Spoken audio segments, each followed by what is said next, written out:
Kachamba Ngwira. Mkulu ameneyo amandisangalatsa sometimes. Mananga ndi initiative yomwe anabwera nayo and amaphunzitsa anthu ndinampangira video yeniyeni especially ya mkulu ameneyo. And amaoneka zoti at least sometimes kachilungamo kamakhalapo and mbuyomo anaziyankhulapo zokhuzana ndi akuluakulu yayi tiyeni tiyankhuleko za boma and iyayi tiliombere manja pa zimene likuchita mulilongwemo bla bla bla bla bla bla anaziyankhula choncho nthawi nake. By the way, pa nthawi imene nkuti misewu yasanamalize kwenikweni komanso a China achasanakhome chikwangwani chawo chokuti zinthu zinzaulire zochokera kwa China. Anyway, iyo ndi nkhani ina. Nkhani pano ndiyokuti mkuluso wazayankhulaso kachikenaso apa. Kuyankhula kwake kunena kuti I'm just advising you. Kaya mukwiya, it's okay. Ndingokulangizana. Yetu. Ndingokulangizana. Kaya mukwiya basi. It's fine. Bobo. Ati just waika video hii. Just look at this video. Kaya muona ngati ndale. It's fine. Koma this is bad. Muwazunza Malawi.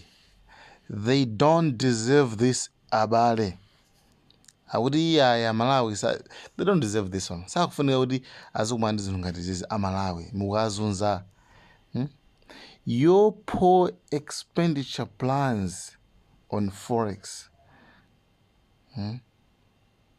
Maspendedwe ano andalama pankhani ya forex and lack of prioritization is affecting small-scale business operators.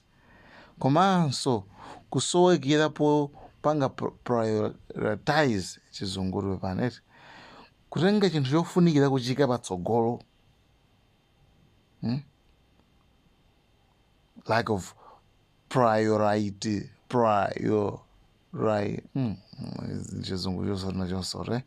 prioritization muli masemo kwa tandazo lake ndokuti kupanga prioritize I don't know amene mathawa mbiri chizunguno modzi wa welenga wake komano the most important thing is tandazo lake likuti chani tandazo lake akuti kusowekera kotenga chinthu chofunikira kwambiri nkuchika patsogolo nkuchika kuti chikhale number 1 zimene zozo is affecting small scale business operators zikupereka mavuto zimene zozo kwa anthu amene amachita tima business ting'ono point iyi kuti tiyambe kuita mbasolo ndi point yayikulu kwambiri apa ndi kuti chilichonse chidula nanga si munthu tingoyerekeza kudera kuti kulibe ma wholesale anyamuka apite kudera kuti kuli ma wholesale transport imukuyerera kopya ndi kusowa kwa mafutako nayenso pofuna kuti ndalama yake ija abweze pa business yake ija nayenso kuti afuna abweze azapeza kuti nayenso adza kwezanso mitengo ya zinthu izi zikupanga affect kwambiri ma business izi zikupanga contribute umphawi kuvuta kwa ma business kwa anthu amene amapanga business. You see, anthu amene amapanga business they are feeling it. They khala business kaya ya shopu kaya ya ujeri ya galimoto mataxi kaya chilichonsecho chimafunikira transport ndizi mapanga affect kwambiri zinthu zimene zizi zodandaulitsa izi akuti you travel a lot unnecessarily. Wow.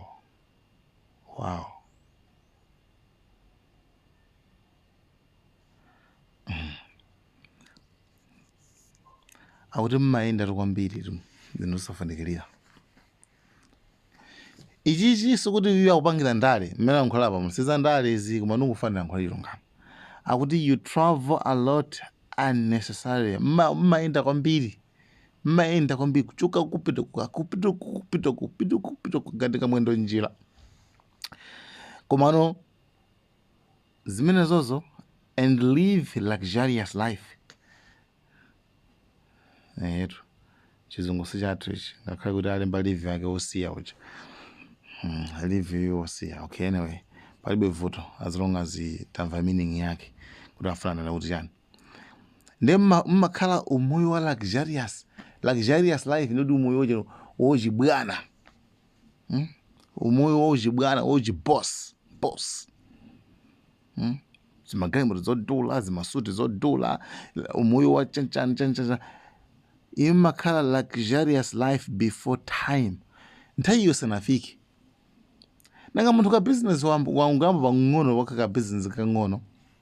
Ukakhala wagula chigalimoto chichani. That's living luxurious life before time. Ndi munthu yuwapo kwakunena kuti even ministers every day, even anthu amuboma ma ministers nduna akuti daily ambiri ali kunja, amakhala ali kunja mangoyenda. How can we protect forex? Iniyo ndalama zakunja muteteza bwanji poti kunjaku kufunikira kuti mulipire ndalama zakunja. Muteteza bwanji ndalama zakunja? The president, the vice, the ministers, aliyense is traveling up and down kunja. Nonse a vice, a president, nduna zonse mangopita up and down kunja mangoyenda.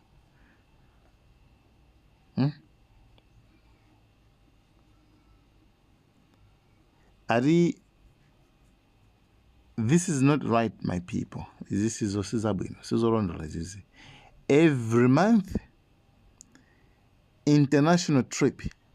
Mwezi wose kumakhala international trip. Alikuwa kuti. Zimene zijazo munthu wamba ndi munthu oti akuluakuluwa. Ndalama zake matransfer ake amakhala osiyana guys. Ife tikuzokudwa tikiti yapa Dubai pompa. Mwina so less than $1 million zotheka zimene zoso. Less than $1 million zotheka 600,000 700,000 pa Dubai pompa. Tokafika kakuti tokafika mu Jordan mu panoba ijine 2 million. Kuri muduse ku Tanzania 1 something million. Mkwajatu bene koma nduna kapana president kapana vice tikitake sikhala choncho guys. Abo amakhala times dziko lingalimbe forex ingakhale we obtain credit facility and use it for maulendo. Does this make sense? Guys, akufusa lapho kundona kajamba. At least, finally, say something. This guy has said it all. You are very concerned with the campaign. Makuze kwambiri mufuna kwambiri njena kuti mupange campaign. Campaign ndimene kubaletsani mutu and winning kuti muwine basi again. Basi when mungufuna kuti muwine kapake campaign. Neglecting the livelihood of the local people. Kuiwala umoyo wa anthu wamba aumudzi. This is bad. Izizi ndizoyipa. This is bad. Izizi ndizoyipa and this is bad. And izizi ndizoyipa. Ndatena wanu kondwana kajamba ngwira. Ndekiwa nayo nsayo ndimene.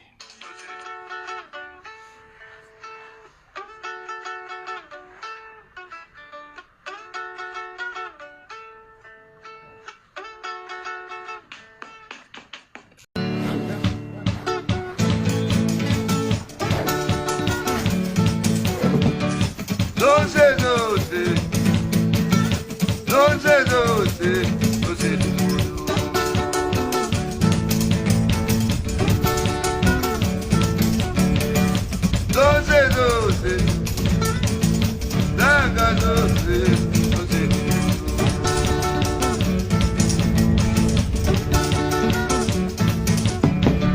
azatu alindi moyo atanganira nyuma